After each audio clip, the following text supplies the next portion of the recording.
Everyone, welcome to strategy sessions of ज्ञानम।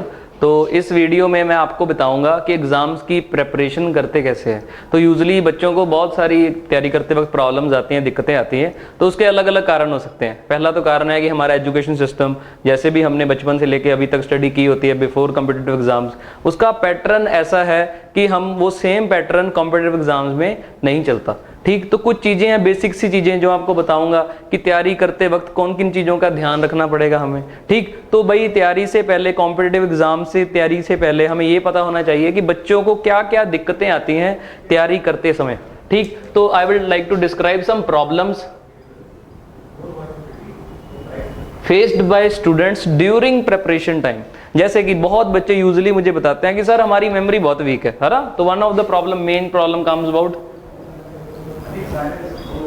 Memory. Long with भी teacher तो पढ़ा रहे हैं, हमें मेथड्स भी पता है, we know what to read, what to learn, but हमें सर याद नहीं रहता। पढ़ते तो हैं लेकिन याद नहीं रहता है ना। तो मेमोरी, अगर मेमोरी को बेसिकली डिकोड करने की कोशिश करें तो भाई मेमोरी दो चीजों पे डिपेंड करती है बेसिकली। एक तो है आपकी कंसंट्रेशन लेवल कितना है, एंड सेकंड इज रेपिटिशन।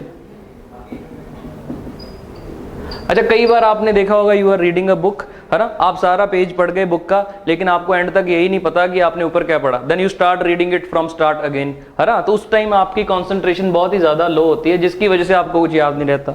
दूसरा है कि समटाइम्स यू आर रीडिंग, आपकी कंसंट्रेशन लेवल इतना हाई होता है कि आपको मजा आता है पढ़ने, आप बोलते हो कि आई लाइक दिस, है ना, I was completely into this book, तो तब आपका कंसंट्रेशन लेवल होता है हाई।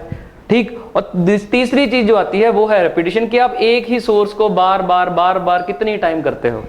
ठीक, तो भाई देखो, कंसंट्रेशन लेवल के अलग अलग तरीके हैं। There are host of things we can do to increase our concentration, है ना। अब बेसिकली हम ज्यादा फोकस ह्यूमनली इस पे ज्यादा कर सकते हैं कि हम एक ही चीज बार बार करें। जैसे कि हम देखते हैं कि ड्राइविंग हम स्टार्टिंग में सीख रहे थे, तो स्टार्टिंग में बहुत ही ज्यादा टफ होती है। हमें वो बताया जाता है कि एक गियर है, 3 लीवर्स हैं पैरों पे जो आपने कंट्रोल करने हैं, फिर स्टीयरिंग है, इतने लीवर्स कंट्रोल करने। It is too tough to understand and remember what thing will do which function. ठीक, तो हम क्या करते हैं, लेकिन जब बार बार आप प्रैक्टिस करते हो, सालों गुजर जाते हैं, फिर आपको कभी भी याद रखने की जरूरत भी नहीं पड़ती कि मैंने भाई ये चीज कैसे करनी है, फिर वो ऑटोमेटिकली होता रहता है। तो भाई रेपिटेशन से क्या होता है, चीज आपके कॉन्शियस माइंड से सब कॉन्शियस लेवल पे चली जाती है, तो you don't need to remember it forever. ठीक, तो तैयारी में भी हम यही रखेंगे। आपके पास होस्ट ऑफ डाटा, इतना डाटा है कि आप बोल लगता है कि मुझे याद कैसे रहेगा। बेसिक दिक्कत आती है याद करने की, तो हम उसको कैसे ठीक कर सकते हैं। आपको सिंगल सोर्स से प्रिपरेशन करनी है पहले तो, सिंगल सोर्स जिसको आप बार बार पढ़ सकते हो। अच्छा, ठीक, फिर आप बोलते हो कि सर आजकल, पहले जब हम तैयारी करते थे तो usually there was problem of scanty, data कम होता था। लोगों को लाइब्रेरीज में जा, है ना, अलग अलग जगहों से बुक्स कलेक्ट करके, सेकंड हैंड बुक्स लेके, दोस्तों से लेके, अलग अलग बुक से प्रिपेयर करना पड़ता था, क्योंकि there was lack of sources. आजकल प्रॉब्लम्स चेंज हो गई हैं। आजकल प्रॉब्लम्स हैं प्रॉब्लम ऑफ प्लेंटी। तो भाई मार्केट में प्लेंटी ऑफ सोर्सेज आ चुके हैं, जिसकी सबसे बड़ी दिक्कत ये है कि बच्चों को यही नहीं पता लगता कि किस सोर्स के ट्रस्ट करें, किस को ना करें, क्या पढ़ें क्या छोड़ें। तो प्लेंटी की वजह से बहुत दिक्कत आ रही है। तो what you need to do, practical ways, आप एक सोर्स बनाओ। तो इंस्टेड वो आपका खुद का सोर्स होना चाहिए। आपके हैंड रिटन नोट्स हो सकते हैं, जहां से भी आप तैयारी कर रहे हो या खुद बना रहे हो। ठीक, आपने कंपाइल किए हो सकते हैं अलग अलग सोर्सेज से। ठीक है, फॉर एग्जांपल अगर जनरल नॉलेज की बात करें या जनरल स्टडीज कंपोनेंट की बात करें, तो you can take for NCERT से आपने बना लिए, या आप किसी इंस्टीट्यूशन या कोचिंग इंस्टीट्यूशन को ज्वाइन करके बैठे हो तो भाई उसके नोट्स हो सकते हैं, है ना, ऐसे कर सकते हो। प्लस आजकल डिजिटल टेक्नोलॉजी का we are utilising it as much as possible, है ना। तो प्लस हम डिजिटल मीडियाज की न्यूज लिख सकते हैं, digital medias can be utilised. ठीक, तो भाई एक ही सोर्स को, बेसिक पर्पस ये है कि आपका सोर्स एक होना चाहिए जिसको आप बार बार करो, ताकि आपको फ्यूचर में ये याद रखने वाली प्रॉब्लम क्या आए, कम आए। जितने ज्यादा सोर्सेज से पढ़ोगे उतने ज्यादा दिक्कत में फंसोगे। क्यों? क्योंकि एक ही चीज है, आपका ब्रेन रिकॉल नहीं कर पाता। So you need to repeat the things. ठीक, और बच्चों को क्या प्रॉब्लम आती है कि सर कितने क्वेश्चन अटेम्प्ट करें, कि कॉम्पिटिटिव एग्जाम्स है, नेगेटिव मार्किंग होती है, तो how many questions should be attempted, ये बहुत दिक्कत आती है। How many questions should be attempted।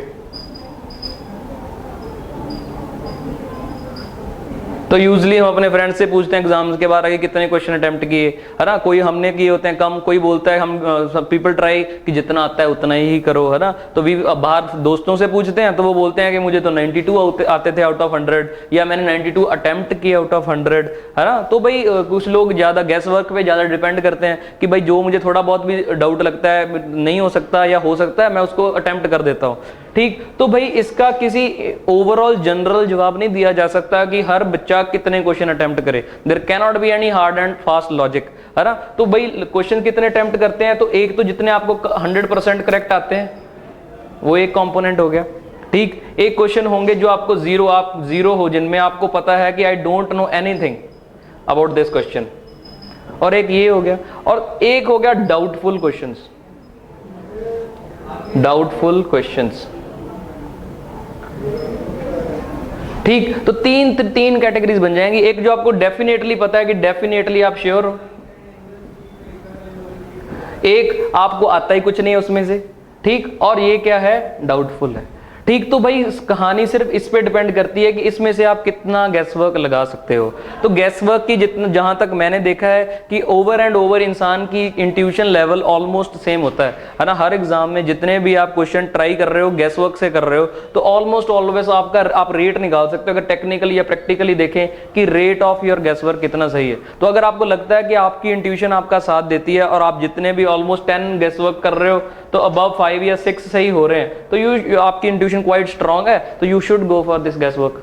अगर आपको लग रहा है कि आपने 10 क्वेश्चन गैस वर्क से अटेम्प्ट किए एंड यू आर फाइंडिंग आपका एक या सिर्फ 2 ही सही हो रहे हैं, तो आपको अंदाजा लग जाना चाहिए कि आपका गैस वर्क क्वाइट वीक है, तो you should not go for this thing, ठीक। तो इसकी इंडिविजुअल कोई स्ट्रेटेजी नहीं है। Pre is all about knowing yourself, है ना। Objective type questions is more about knowing yourself than the exam. आपको खुद पे कितना, आपको अपनी नॉलेज पे कितना ट्रस्ट है, कितना आपको डाउटफुल है, तो ये डाटा, ये कोलैबोरेट करना बहुत ही ज्यादा क्या हो जाता है, हमारे लिए इंपॉर्टेंट हो जाता है, ठीक। तो ये बिल्कुल बेसिक प्रॉब्लम्स हैं जो यूजुअली बच्चे प्रिपरेशन टाइम फेस करते हैं। तो I would suggest to focus on memory. Memory कैसे कर सकते, 2 ही चीजें कर सकते हो, दैट डिपेंड्स अपॉन यू। चाहे तो आप अपनी कंसंट्रेशन इंक्रीज कर लो, है ना, there are various methods to do that, ठीक। या आप अपनी एक सिंगल सोर्स को बार बार क्या करो, रिपीट करो। तो enrich your source, that can be done, enrich your source as far as possible, but don't keep on changing the sources, ठीक। कभी कहां से डाटा ऑलमोस्ट सेम ही होता है। अगर आप करंट अफेयर्स कर रहे हो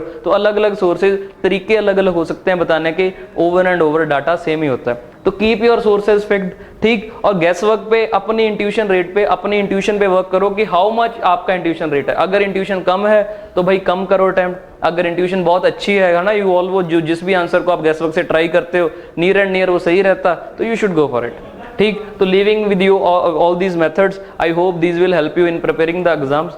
थैंक यू।